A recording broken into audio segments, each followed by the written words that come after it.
Nagluluksa ang buong entertainment at industriya ng Philippine showbiz ngayon sa biglaang pagpanaw ng batikang aktres at multi-awarded actress na si Jacqueline Jose o Mary Jane Gok nitong Sabado ng March 2 sa edad nito na 60 years old.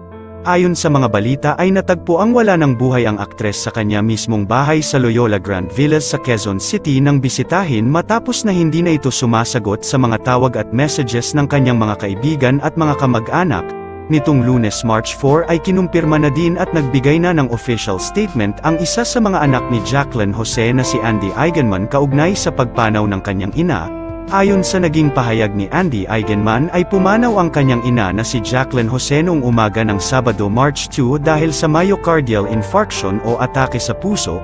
Samantala, bukod sa mga kaibigan at mga nakatrabaho sa entertainment industry ay nagpaabot din ng madamdaming mensahe ang mga naging anak sa showbiz ni Jacqueline Jose, kabilang sa mga nagluluksa at nagpaabot ng pakikiramay ang aktor at kanyang anak sa teleserye na si Alden Richards kung saan ay nagbahagi ito sa kanyang Instagram account ng isang larawan kasama si Jacqueline Jose kalakip ang isang madamdaming mensahe.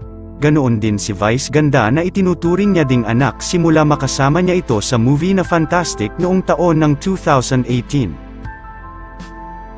Maging sina Marian Rivera, Raver Cruz at Kylie Padilla ay labis din na nagluluksa ngayon sa biglaang pagpanaw ng itinuturing nilang ina sa showbiz.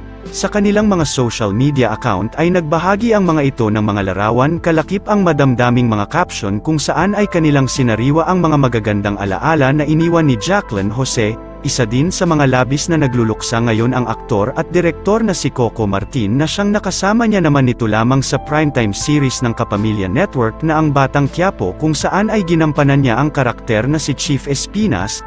Narito naman ating sariwain ang iilang video ng yumaong aktres na si Jacqueline Jose noong nabubuhay pa ito. Je t'aime, te amo, I love you. Watashi wa anata aishitemasu. Iniibig kita, why di? Paano man sabihin, ang mundo'y turuan natin. Tanging lunas ay pag-ibig, pag-ibig.